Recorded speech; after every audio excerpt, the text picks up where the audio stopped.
30 years total, I ended up finding all these different cameras, and it took, it took a lot of eBay searches and just a lot of cross-referencing between different websites, trying to find different names, and I started coming up with a comprehensive list of names.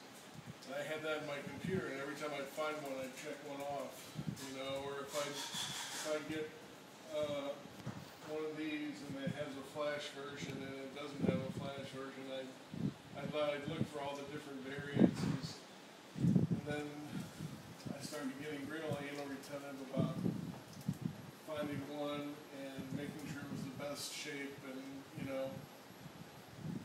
finding, a lot of times it was hard to find a second or third version of them. So it was really funny to watch the sales on eBay and stuff like that, because everybody was bidding up this camera, the Diana. There's probably millions and millions and millions of Dianas made over the years, but how many Raleighs were made, or how many Pokies or whatever, the number of these made were so small compared to the Diana camera, so it's kind of cracked me up that collectors wanted the Diana camera, which was probably the least collectible of them all. It was the flagship, but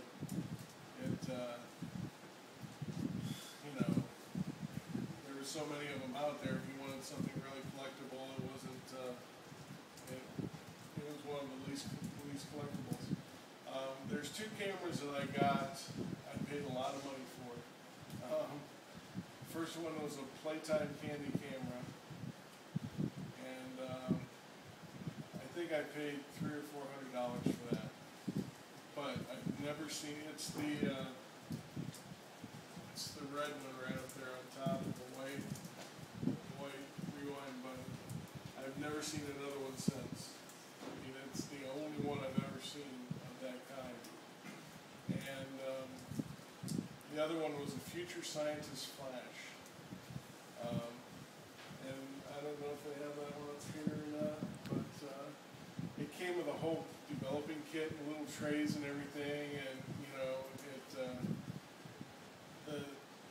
somebody came to me with it and offered to sell it to me, and I paid probably $400 or $500 for that too. But I've never seen any other one like that, and just it was amazing. Once I started collecting these, people would look for them for me. My dad would be out at flea markets, and he'd find a Diana or whatever, and he'd buy it for 50 cents and give it to me. And I've already got one of those, Dad. So,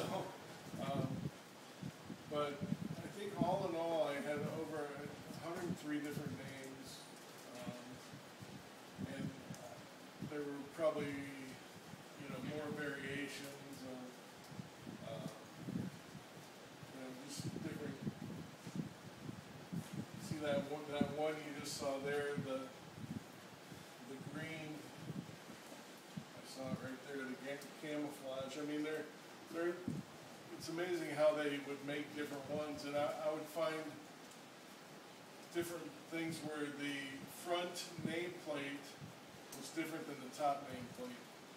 And then, from what I could figure out, that was when they were making production runs, they'd run out of one nameplate and switch to another one, and there'd be a couple crossovers, where you'd have Diana on the front and JB on the top, and those are the ones I liked finding.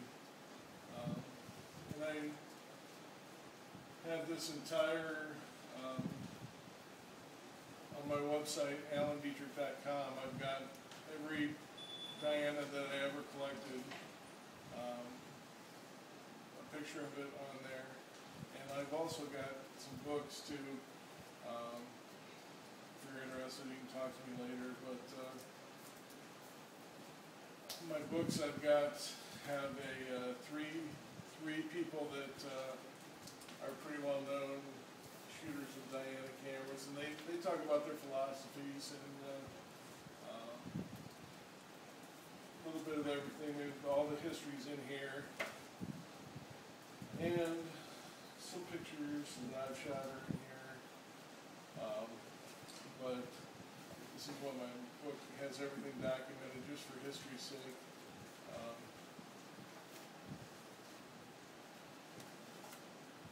Just every different Diana camera that I came across. I just felt I had to do that for history because have you ever seen Jim McCowan's camera collecting book?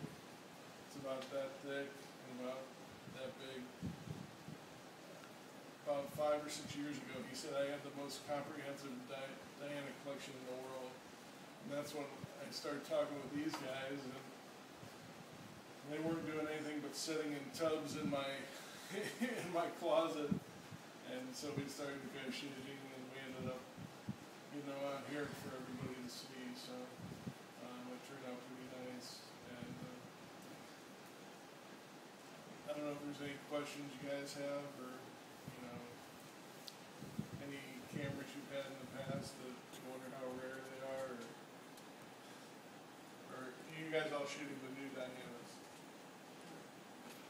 Anybody shoot the old ones? I'll do it. I'll do. Well, that's good for you guys. But yeah, the old ones, it's just fun to see the different, obviously variations of how many different. This thing goes on forever and ever and ever. So, but anyway, that's all I need to say. And thank you. But it was really neat to come up here and just see my collection out displayed for the first time. I just kind of stopped and looked, because I've never seen them like that. It's all been one at a time or still in their boxes. Oh, and the Cinemax, there's a great story about that. It's right down beside him, about that camera. I'll tell you that real quick. I ended up getting in. I wish I could get that box out, but there's a picture of a young lady on the side of the Cinemax box, and I ended up getting in touch with the lady who was in that picture, and the camera was given out by a company for a premium, like for buying their product, they give you a camera. And she was telling me when the guy shot her picture for the box, he used a Leica. And they cropped it down square, and then, it was just the funniest thing to hear that, he didn't use one of the Cinemaxes, he used a Leica. So anyway, that's just a quick story about that one.